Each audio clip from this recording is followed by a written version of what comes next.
हमारे एडिटोरियम में बैठे हैं, उन सब का भी बहुत बहुत धन्यवाद। और अमेरिका, कनाडा में जहाँ भी हमारे लोग हमसे जुड़े हुए हैं, डॉक्टर धर्मेंद्र शास्त्री जी को सभी बड़ी अच्छी तरह से जानते हैं। और आर्य समाज अटलांटा में इनके भतीजे वहाँ पे अभी कुछ महीने पहले वहाँ गए हैं और वहाँ के पुरोहित हैं।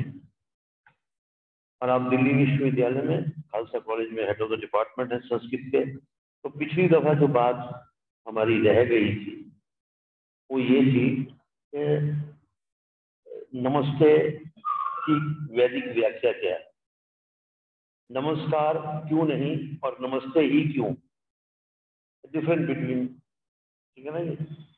और उसके बाद शिखा का महत्व, कुछ लोग शिखा से नहीं समझेंगे, जो चोटी रखी जाती है उसको शिखा भी कहा जाता है। और उसके बाद यज्ञोपवीत, उसका क्या महत्व है। आजकल 80% लोग यज्ञोपवीत धारण नहीं करते, आर्य समाज को मानते हैं। वो कहते हैं कि ऐसे दिखता है तो बड़ा बुरा सा लगता है ऐसे, और मैं लोगों को निकाल के दिखाता हूँ कि देखो ऐसे होता है, डाल के रखा करो। तो इसका क्या महत्व है, इसके ऊपर भी थोड़ी सी चर्चा आज जो है वह रहेगी।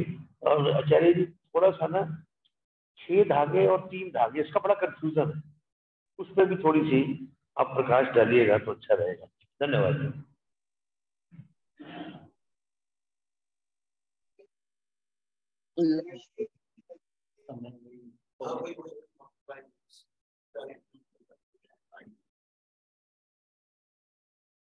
तो आइए सब लोग मेरे साथ मिलकर एक बार गायत्री का उच्चारण करेंगे। ओम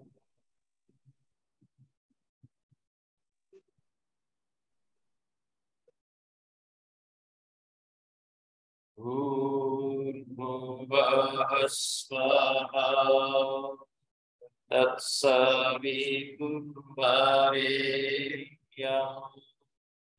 भर्गो देवस्य धीमहि धियो यो न प्रचोदयात्।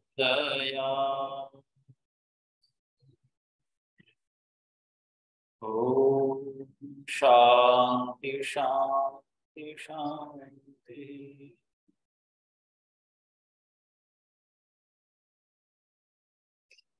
आर्य समाज डिफेंस कॉलोनी के हमारे यशस्वी मंत्री श्री अजय सहगल जी, प्रधान श्री अजय चौहान जी, सभी अधिकारीगण, मातृशक्ति, आचार्य रामचंद्र जी, प्यारे बच्चों,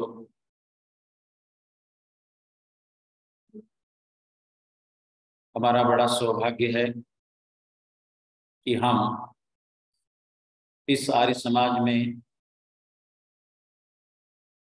शुक्रवार की सायंकाल की वेला में आकर के अच्छे अच्छे विद्वानों के हम प्रवचन सुनते हैं और जूम के माध्यम से भी बहुत सारे लोग जुड़ते हैं इसमें, ये भी एक बहुत अच्छी बात है। फेसबुक पर भी लाइव हुआ। अच्छा, तो इसलिए बड़ा संभल के भी बोलना पड़ता है।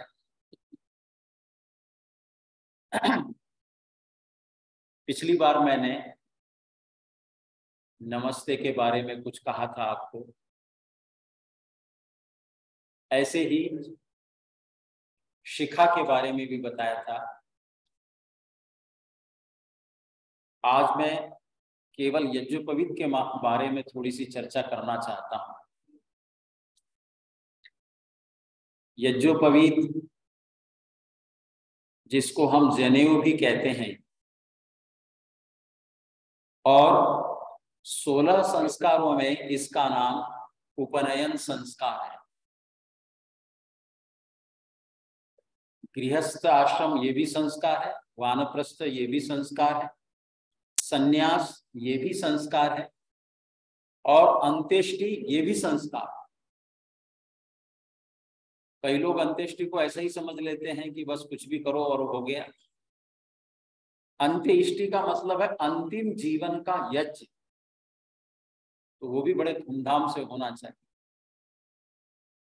धूमधाम से का मतलब है अच्छी सामग्री हो, अच्छा कृत हो, और जो समर्थ लोग हैं कहते हैं वो चंदन की समिधाओं से हवन कर सकते हैं, अंत्येष्टि कर सकते हैं। तो ये जो उपनयन संस्कार है, जिसको हमारे यहाँ वेदारंभ संस्कार कहते हैं, आपको जानकर के आश्चर्य होगा कि हमारे जितने भी प्रतीक हैं, सिंबल्स हैं, ये सारे के सारे किसी न किसी चीज को बताते हैं। आपने देखा होगा भारत का जो तिरंगा है उसमें कितने कलर्स हैं? कौन कौन से? सबसे ऊपर बच्चा बताओ किसका? केसरिया होता है ना पहले तो, उसके बीच में कौन सा है? सफेद। और उसके नीचे कौन सा होता है?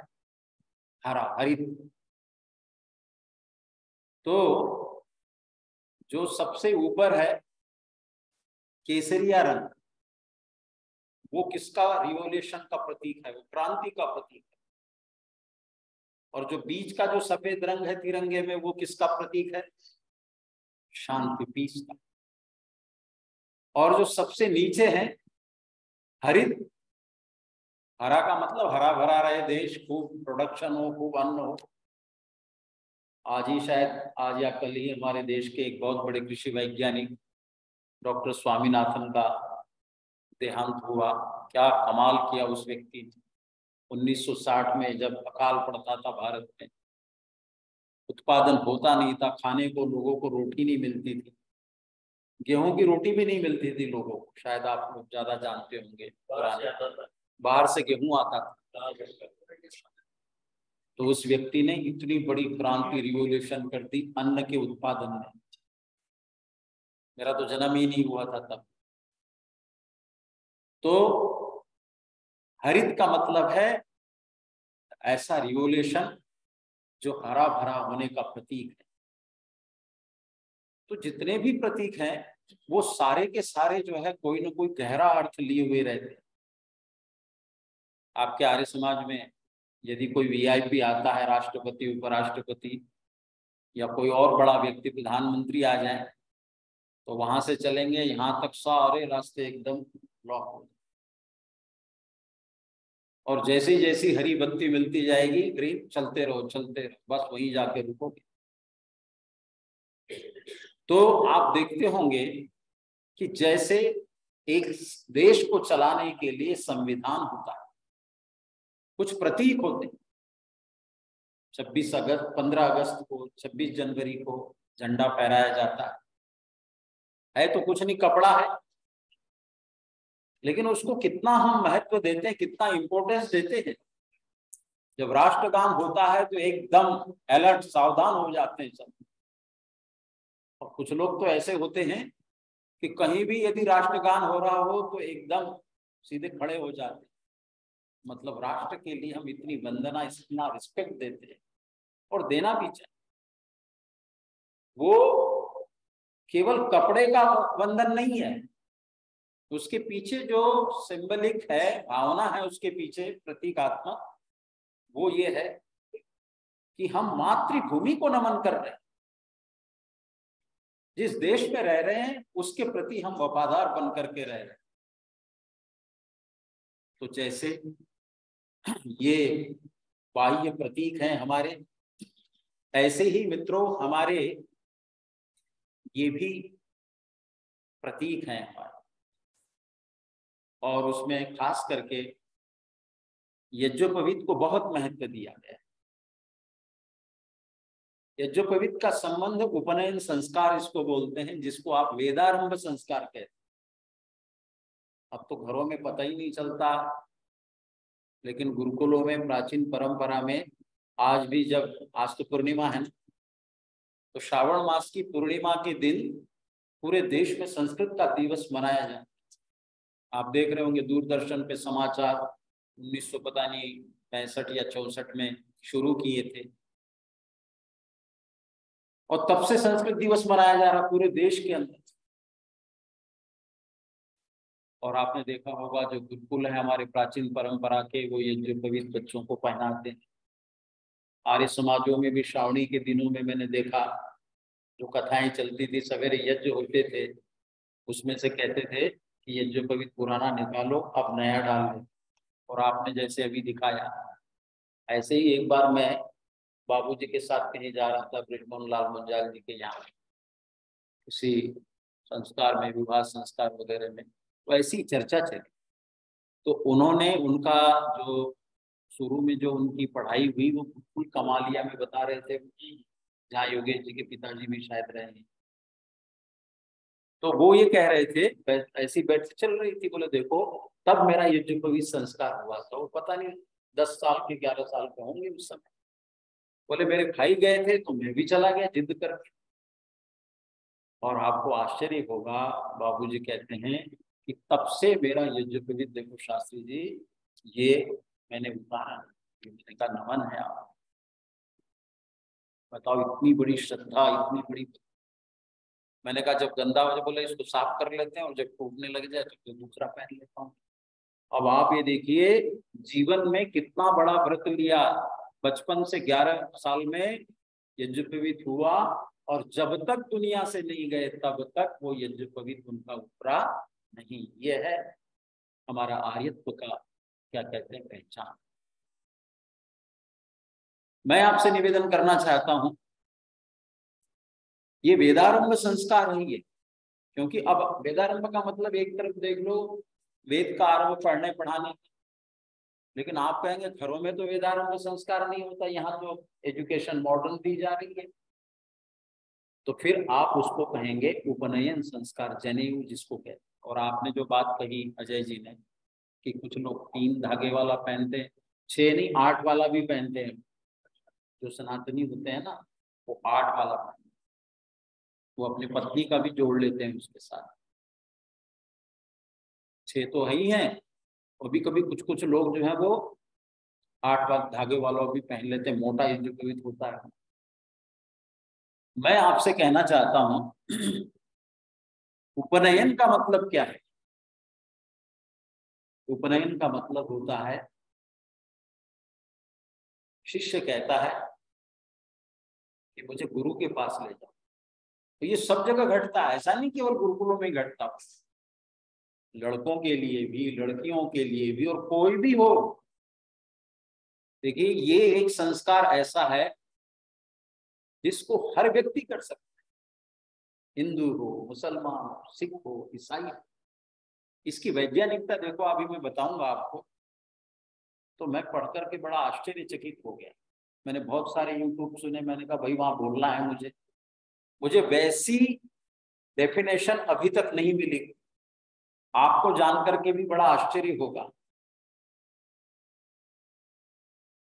तो उपनयन का मतलब है, उप माने समीप, नयन का मतलब है ले जाना। शिष्य कहता है कि मुझे आचार्य के पास ले चलो, उप माने समीप, आचार्य माने टीचर। जैसे छोटे छोटे बच्चे होते हैं एलकेजी के, और जो छोटे छोटे बच्चे होते हैं वो ये कह सकते हैं कि क्योंकि आज मैं विद्या पढ़ने के लिए जा रहा हूं तो मुझे सबसे पहले आचार्य के पास में ले जाना। नयन का मतलब होता है आंख। आंख को आंख क्यों कहते हैं, नयन क्यों कहते हैं उसको? इसलिए क्योंकि हर चीज को वो दिखाती है आपको, फलानी चीज ये है, फलानी चीज ये है, इसलिए उसको संस्कृत में नयन कहते हैं।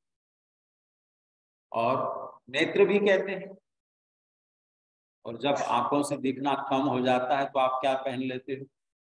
चश्मा। तो उसको क्या बोलते हैं संस्कृत में? उपनेत्र बोलते हैं। नेत्र तो है, लेकिन जब तक उप नहीं जुड़ेगा तब तक अब दिखाई नहीं देगा, इसलिए उसको उपनेत्र कहते हैं। नयन तो है, शिष्य कहता है मुझे ले चलो आचार्य के पास, उपमाने समीप ले चलो। तो हमने पूछा क्या करोगे वहां जाकर? बोला तभी तो मैं द्विज बन पाऊंगा, तभी तो मैं इंसान बन पाऊंगा।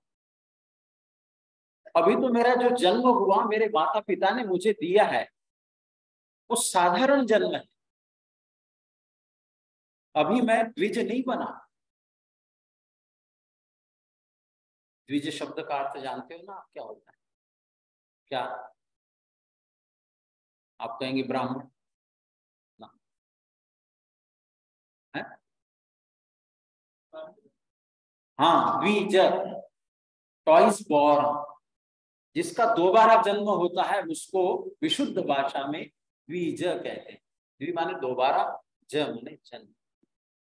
पहला जो जन्म होता है व्यक्ति का वो तो आप सब जानते हैं कि माता पिता, माँ के गर्भ से जन्म होता है तो है। तो माता पिता जो जन्म देते हैं वो शरीर का जन्म देते हैं,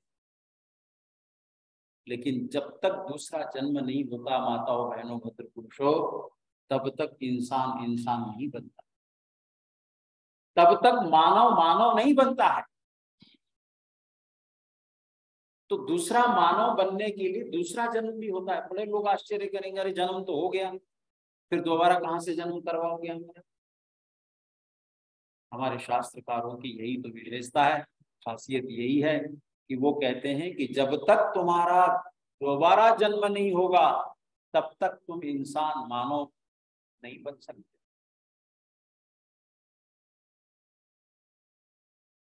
बड़ा कमाल है।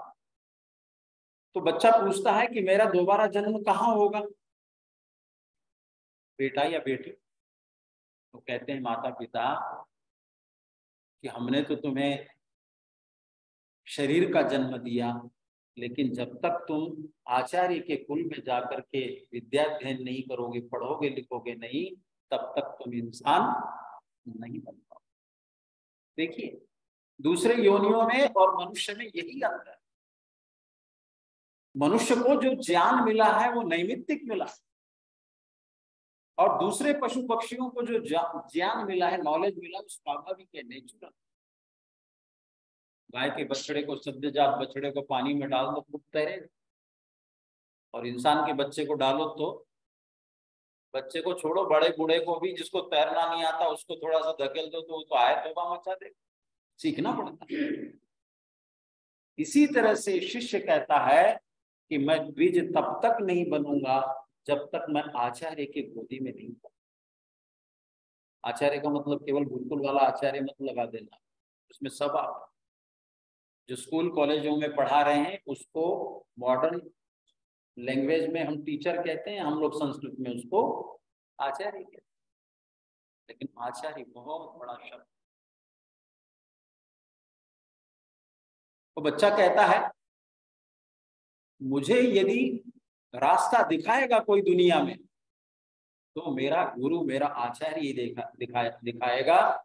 इसलिए उसको कहते हैं उपनयन। उपनयन का मतलब वो कहता है मुझे आचार्य की गोदी में ले चलो, आचार्य के गुरुकुल में ले चलो, आचार्य के विद्यालय में ले चलो। और आपको बड़ा आश्चर्य होगा, कई बार तो हम क्या करते हैं माता पिता, सर्दी के दिनों में भी, ठंड के दिनों में भी बच्चे को उठाते हैं, बड़े जगजी कपड़े उपड़े पहना के, हालांकि मन नहीं करता इतनी ठंड, लेकिन द्विज यदि बनाना है तो उसको भेजना ही पड़ेगा। छोटे छोटे बच्चों को आजकल एलकेजी में उसमें भेजते हैं। तो कहता है द्विज बनना हो तो आचार्य की गोदी में बिठा दिया। ये क्या है? ये द्विज बनाने की प्रक्रिया चल रही। इसलिए कहा कि जो माता पिता जन्म देते हैं वो साधारण जन्म होता है। आप अभिमान मत करिएगा कि हमने यदि जन्म दे दिया तो हम बहुत बड़े हो गए। जो छोटे छोटे बच्चों को टीचर्स पढ़ाती हैं, ABCD पढ़ाते हो, अ आ ई जो पढ़ाते हैं, वास्तव में तो स्वर्ग का निर्माण वो लोग कर रहे हैं। इसलिए हमारे आर्य समाजों में कहीं कहीं पंक्ति लिखी होती है, यत्र वही पशुन संजपयंती स स्वर्ग। जहां पशु सदृश अबोध बालक बालिकाओं को जो पढ़ाते हैं वास्तव में वही स्वर्ग। और इसलिए कहा जाता है कि सब दानों में विद्यादान सर्वश्रेष्ठ है। आपने क्योंकि ब्रिज बनाने का काम किया। कितने लोग लगे होंगे उसको बनाने में, पहली कक्षा से लेकर के जब तक वो पढ़ना चाहता है, कितने आचार्य लगे होंगे, कितने अध्यापक लगे होंगे, और उन्होंने अपने ज्ञान की आहुति दे दे करके बच्चों के इग्नोरेंस को, अज्ञान को मारा और उसको इंसान बना। तो हमारा जन्म कैसे होता है? एक माँ के गोद से होता है, कोख से होता है, गर्भ से होता है। और एक जन्म होता है हमारा आचार्य के गुरुकुल विद्यालय रूपी गर्भ में जन्म। अब आपके एक प्रश्न का जवाब देता हूं, और बड़ा गजब का है कि 3 ही सूत्र क्यों होते हैं यज्ञोपवीत के? इसको साधारण भाषा में जनेऊ कहते हैं, और इसको जब हम अलग अलग करेंगे तो क्या होगा? यज्ञ प्लस उपवीत। उप माने पास में, वीत का मतलब होता है पहनाना, उपवीत। और एक होता है परिवीत। परिवीत का मतलब है जैसे शरीर को हम कपड़ों से ढक लेते हैं, उसको बोलेंगे परिवीत। और यज्ञोपवीत को जब पहनाया जाता है तो उसको बोलते हैं उप। उप माने समीप, कंधे के ऊपर डालते हुए, हृदय से आते हुए, नाभि को छूते हुए और हाथ तक ऐसे पकड़ के आ जाए, उसको बोलते हैं उपवीत। अब आप ये देख लो कि ये कैसे बनाए, क्यों बनाए, इसका साइंटिफिक इंपॉर्टेंस क्या है इसका? मुझे आप कोई बता सकते हैं? आर्य समाज के लोग इतना बता देते हैं, ब्राह्मणो भवै जायमान त्रिभिर्ऋणैर्णवान् भवति। जब बच्चा पैदा होता है तो पैदा होते ही 3 ऋणों से उस 3 ऋण उसके ऊपर लग जाते हैं, पैदा होते ही। ऋण का मतलब है कोई पैसे वैसे का ऋण नहीं। नहीं तो कहोगे अभी तो उसने बैंक बैलेंस जोड़ा नहीं, कोई व्यवहार किया नहीं, और आप कहते हो ऋण लाती बच्चे पैदा होते ही। कौन से ऋण होते हैं? तो 3 धागों की जो इंपॉर्टेंस है, प्रतीक है, उसकी जो व्याख्या करते हैं लोग प्राय करके, वो कहते हैं भाई हमारे जीवन के ऊपर 3 ऋण बहुत हैं। एक तो ऋषियों का। ऋषियों का मतलब जो हमारे पूर्वज, बड़े बड़े विद्वान आचार्य, ये सब ऋषि लोग हुए, उनके ऋण को चुकाने के लिए पहला सूत्र यज्ञोपवीत का धागा जो बताया जाता है वो। दूसरा जो यज्ञोपवीत का जो सूत्र है, धागा है, वो क्या है? दूसरा ऋण हमारे ऊपर होता है पितृ ऋण, माता पिता का, परिवार का ऋण होता है। माता पिता कहते हैं अब तुम्हारी शादी करती, तुम लोग अब इस ऋण को उतारो। तो वो क्या करते हैं? वो कहते हैं ना, प्रजातंतुम माँ विवत्सेत्सि, अब गृहस्थ में आए हो तो बच्चे होंगे तुम्हारे, और ये एक श्रृंखला हमारे ऋण को तुम उतारो। फिर पोते पोतियों वाले हो जाते हो तो कितने खुश हो। और तीसरा ऋण है देव ऋण। देव ऋण का मतलब है जैसे जितने भी संसार के अंदर देवता है। क्यों आचार्य जी मैं ये ठीक कह रहा हूँ रामचंद्र? देव ऋण का मतलब है जितने भी संसार के अंदर, चाहे चेतन देवता हो चाहे जड़ देवता हो, माता पिता गुरुजन, अग्नि वायु सूर्य चांद, ये सब जो है हमारे देवता। इकोलॉजी सिस्टम को ठीक बना के रख। तो ये 3 ऋण हमारे ऊपर चढ़े हुए हैं, ऋषियों का ऋण, माता पिता का ऋण और देवताओं का ऋण। इन 3 ऋणों को चुकाने के लिए हम अपने कोई ना कोई थोड़ी बहुत आहुति देते रहे। लोग कहते हैं इसके लिए जो पवित्र। आप मेरी बात से सहमत हैं? ये तो शास्त्रोक्त बात है, इसको तो किसी भी विद्वान से, शास्त्री से, आचार्य से लोग पूछोगे तो ये तो बताएंगे वो ये 3 ऋण है। और वस्तुतः मैं पहली बात ये कहना चाहता हूं कि यज्ञोपवीत के अंदर जो सूत्र होते हैं वो 3 ही होते हैं। अब आप बिल्कुल निश्चिंत हो जाइए। कभी कभी आप मेरे से पूछ भी सकते हैं 3 ही क्यों होते हैं? तो 3 की तो बहुत बड़ी लंबी भाषा है, 3 तो हमारा बेस है। ये 3 के बिना तो दुनिया चल ही नहीं सकती, जरा बताओ।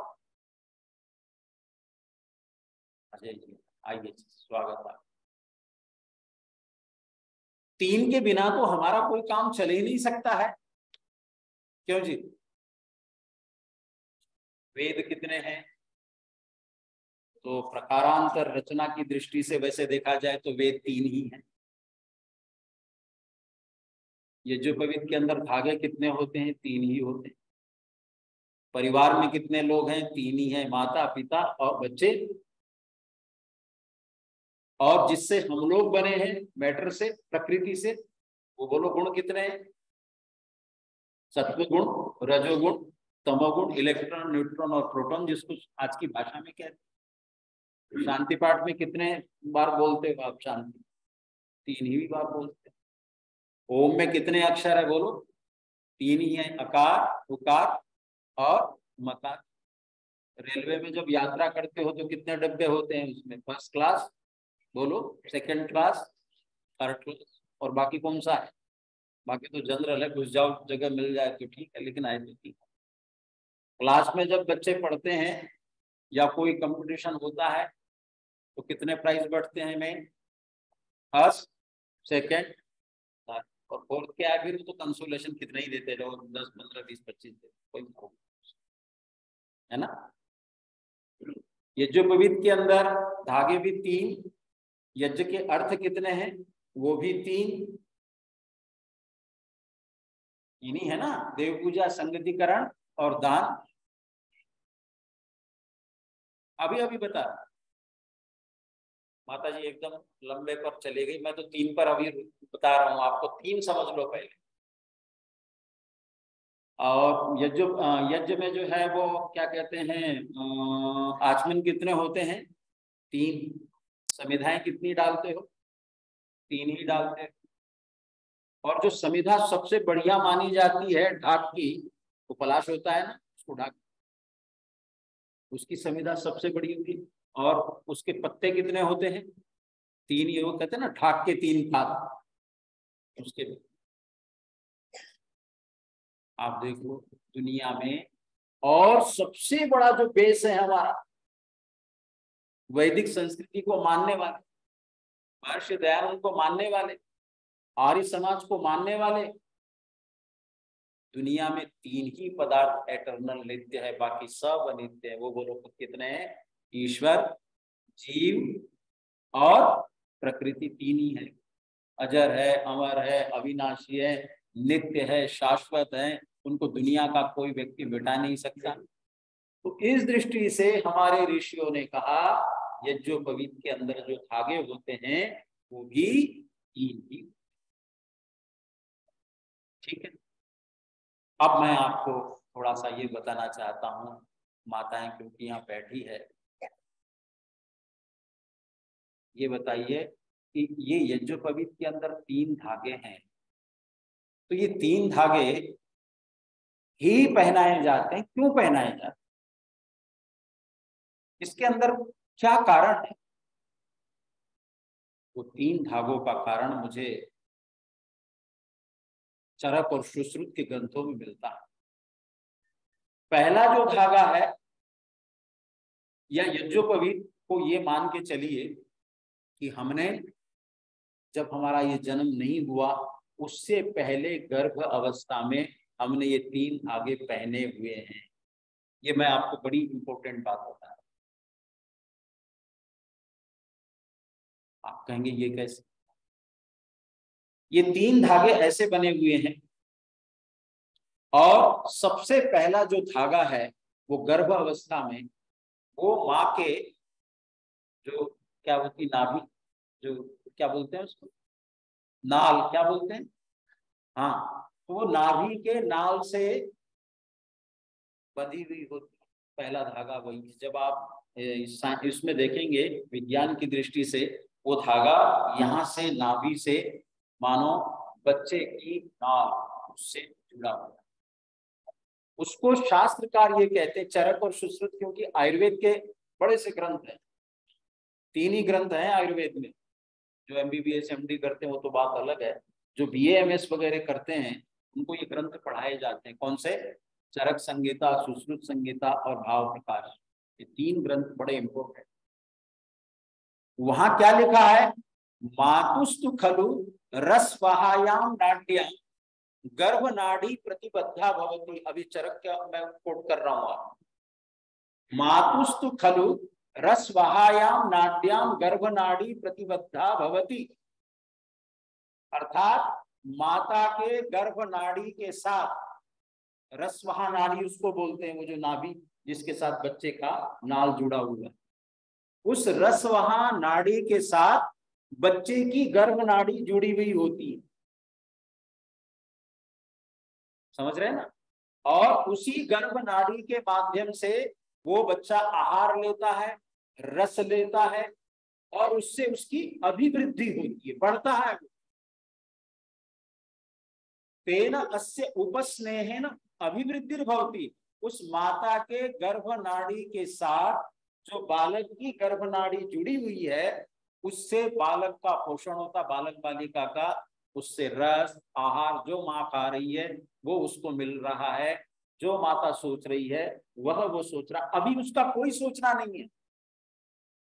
ये देखिए बहुत बड़ी बात है, अभी ना वो सोच रहा है, अभी उसको कुछ पता नहीं है, अभी उसको खाने पीने का कुछ नहीं पता, बस इतना पता है कि वो जो गर्भवाह नाड़ी है माता की, जिससे वो रस ले रहा, आहार ले रहा, खा रहा है, पी रहा है, उससे जो उसकी अभिवृद्धि हो रही है, बढ़ रहा है।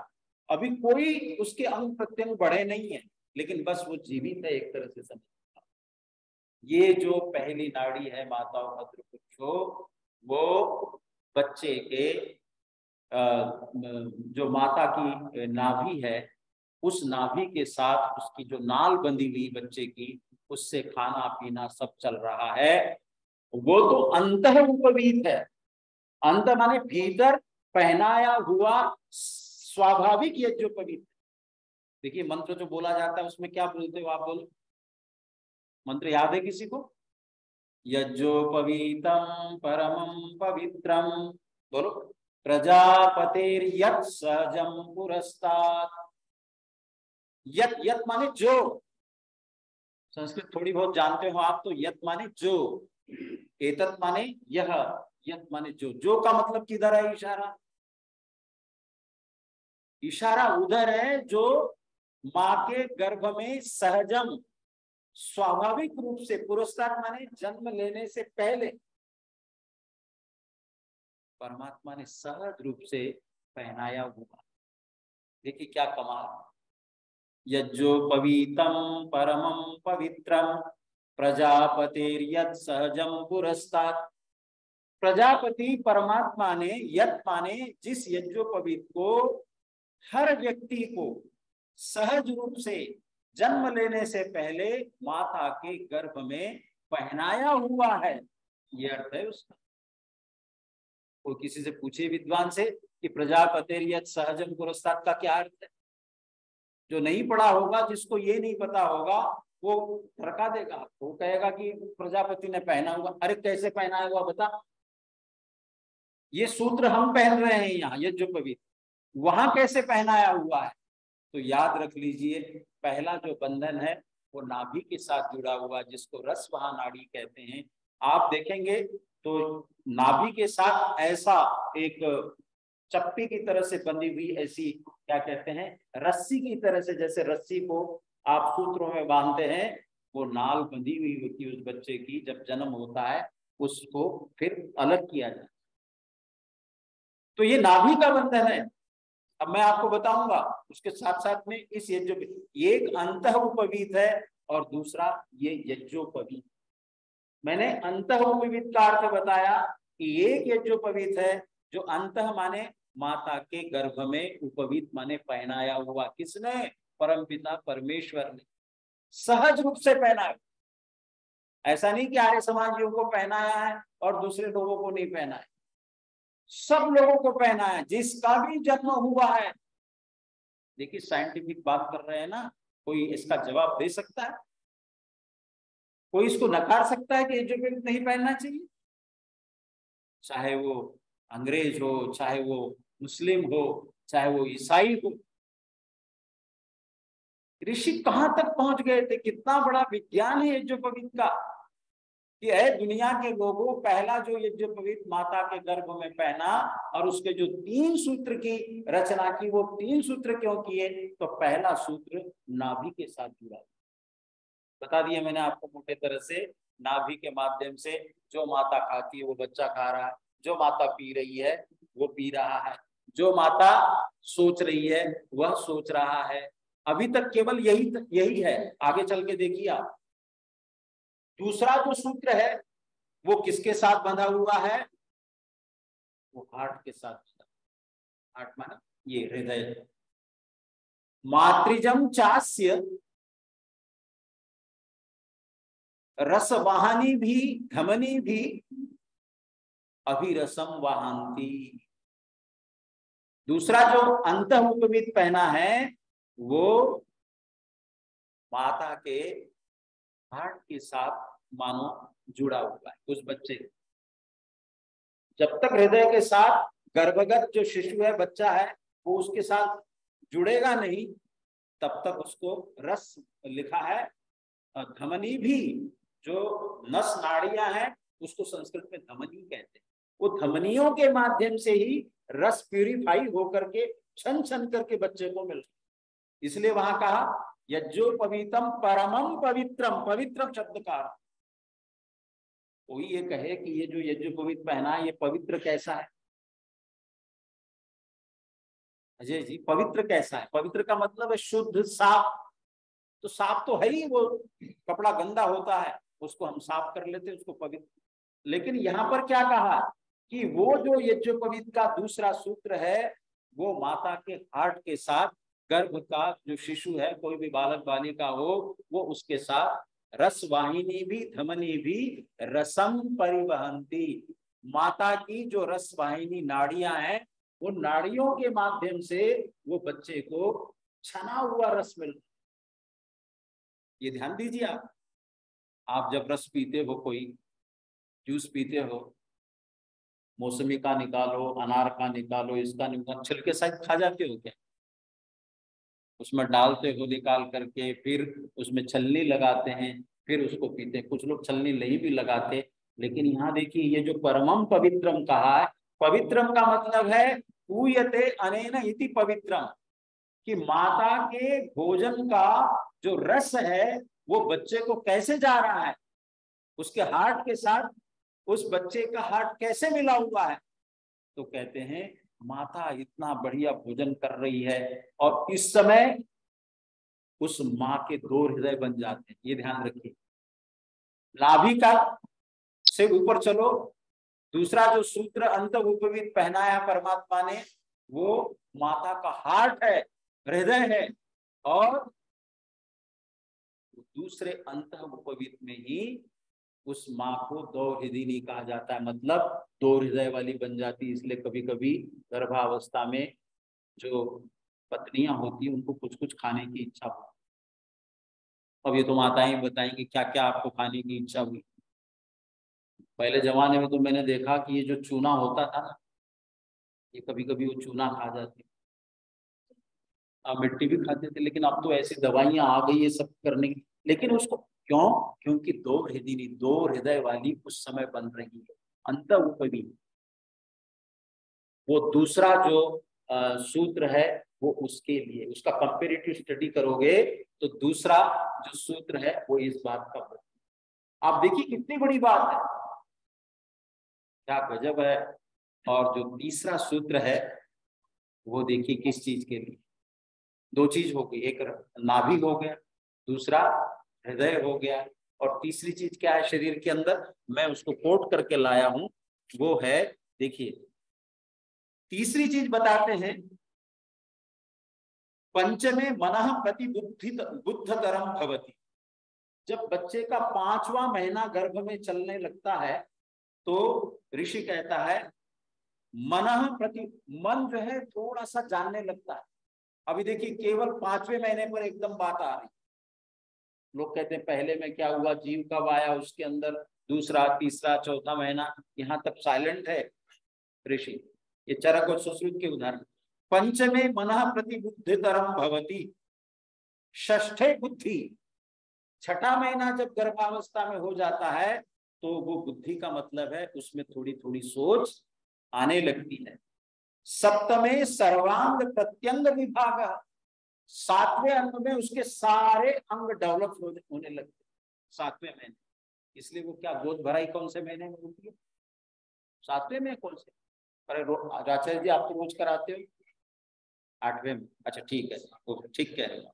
सप्तमे सर्वांग प्रत्यंग भवती, 7वें महीने में उस बालक के सब अंग विकसित होने लगते, शारीरिक मानसिक और सब तरह से उसका डेवलपमेंट होने लगता है। अब जो बात है वो सुनिए आप।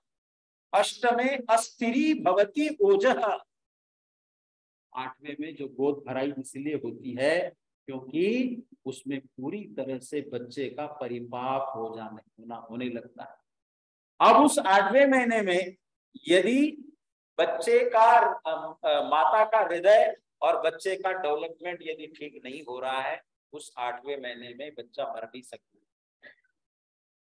ओजः परिपाक, उसका पूरी तरह से डेवलपमेंट हो जाता है 8वें महीने में। इसलिए ऋषि कहता है कि 8वें महीना यदि निकल गया, ओज परिपाक हो गया, सारे अंग प्रत्यंग पूरे, और सबसे बड़ा जो विकास है, डेवलपमेंट है, वो किसका? ये नहीं है कि अंग वांग तो सब बन गए अच्छी तरह से और इसका डेवलपमेंट नहीं हुआ ब्रेन का।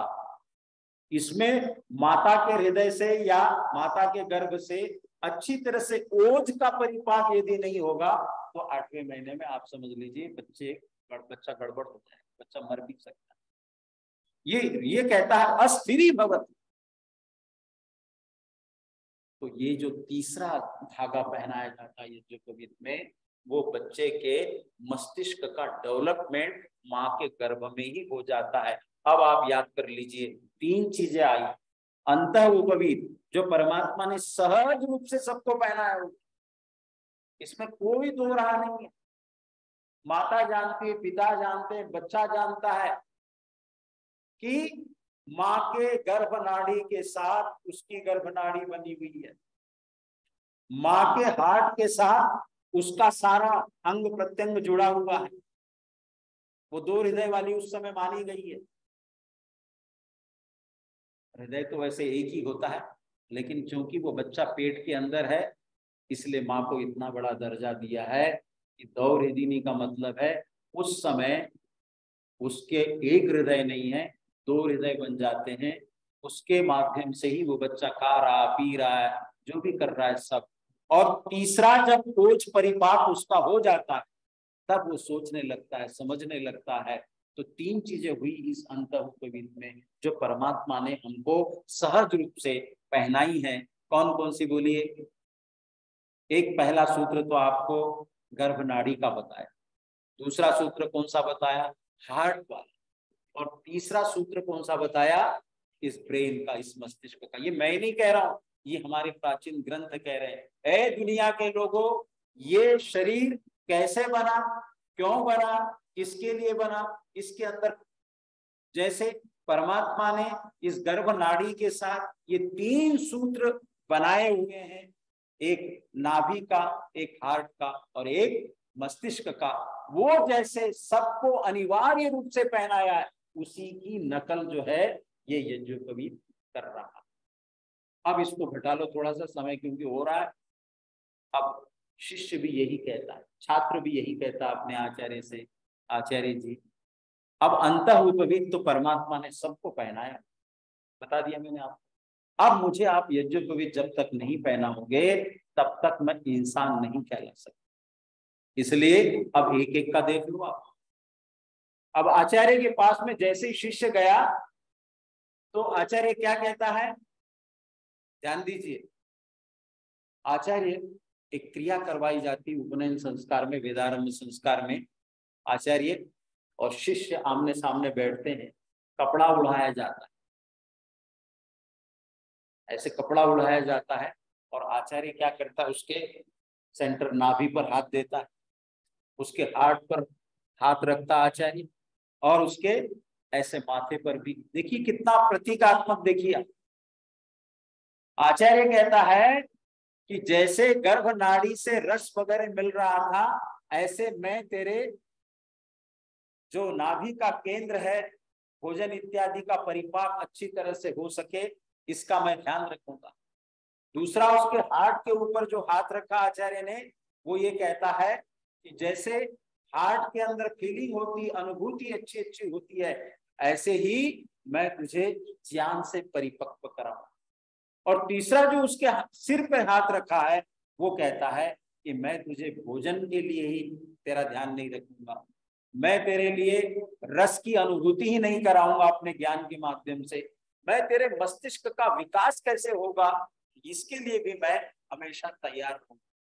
और इसलिए यज्ञोपवीत का महत्व बताते हुए बड़ा कमाल कर दिया। अथर्ववेद के 11वें कांड में बड़ा अच्छा मंत्र आता है, आचार्य उपनय मानो ब्रह्मचारिणम कृणुते गर्भ मंत्र। ये सूत्र याद रख लीजिए। आचार्य ब्रह्मचारी का यज्ञोपवीत करते हुए, अथर्ववेद का मंत्र है, आचार्य उपनय माना ब्रह्मचारिणम कृणुते गर्भ, उस बच्चे को अपने गर्भ में रख लेता। अब देखिए कहाँ वो गर्भ और कहाँ ये दुनिया का गर्भ, आचार्य का।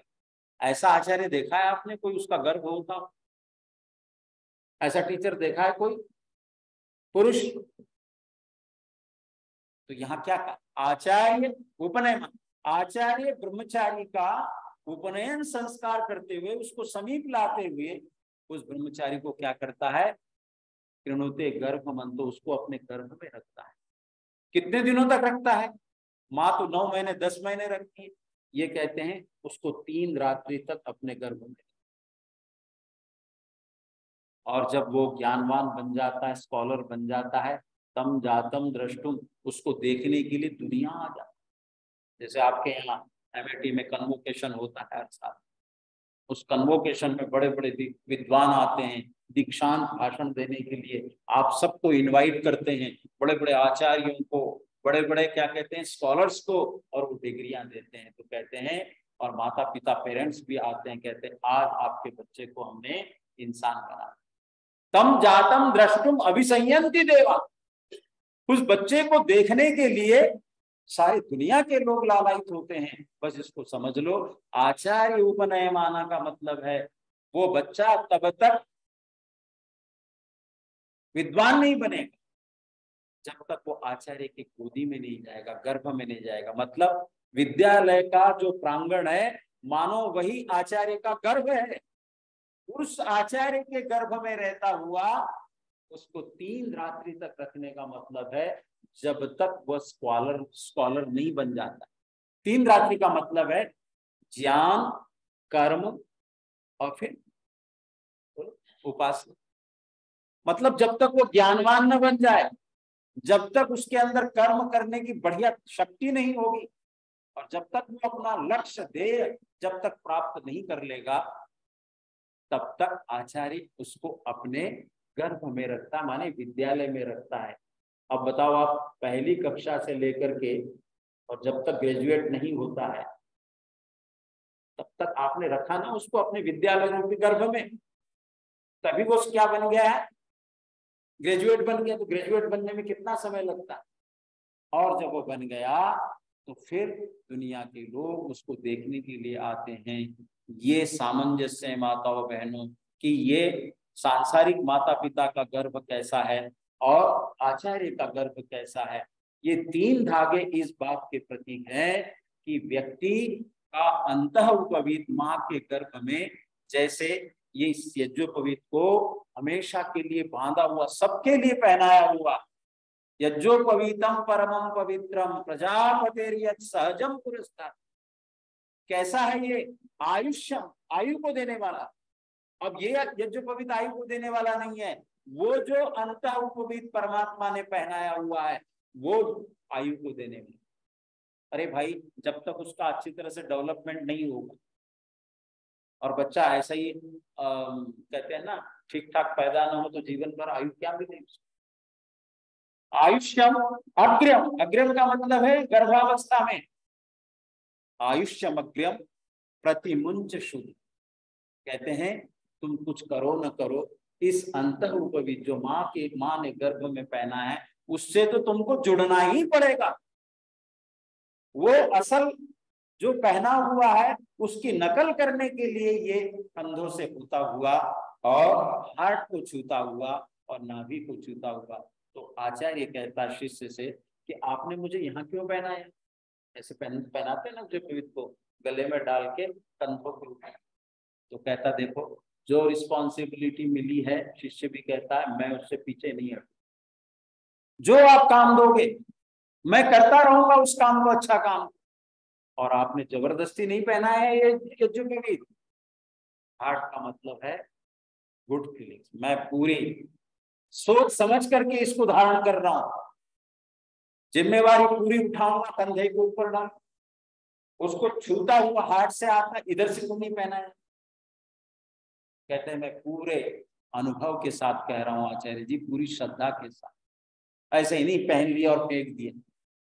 जो जिम्मेवारी आपने दी उसको मैं हृदय पूर्वक श्रद्धा के साथ स्वीकार करता हूं। फिर कहाँ आता है? नाभि को छूता हुआ, हाथ को ऐसे पकड़ लेते हैं ऐसे करके। तो नाभि का मतलब है कि मैं अपने हृदय को ठीक रखूंगा, श्रद्धा होगी मेरे जीवन में, मैं खाने पीने का भी ध्यान रखूंगा, और मेरे को जो आपने ये रिस्पॉन्सिबिलिटी दी कंधे के मानो, उसको भी मैं जीवन में ध्यान रखूंगा।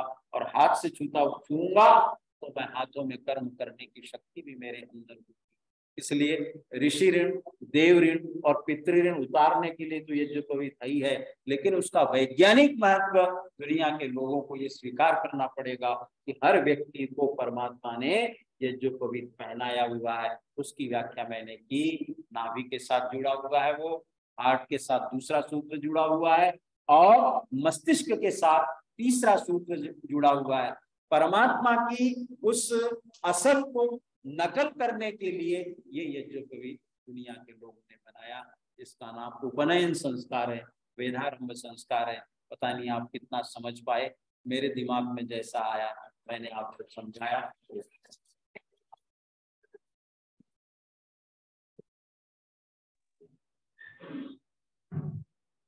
आचार्य जी का बहुत धन्यवाद। हम उनके आनंदित हो रहे थे, उसकी एक्सप्लेनेशन में इतने 45 मिनट भी याद नहीं रहे। ठीक हो गया, ऐसी कोई बात नहीं। और नमस्ते और शिखा के लिए फिर आगे शीघ्र ही आचार्य जी को बुलाएंगे हम। और आज के जो हमारे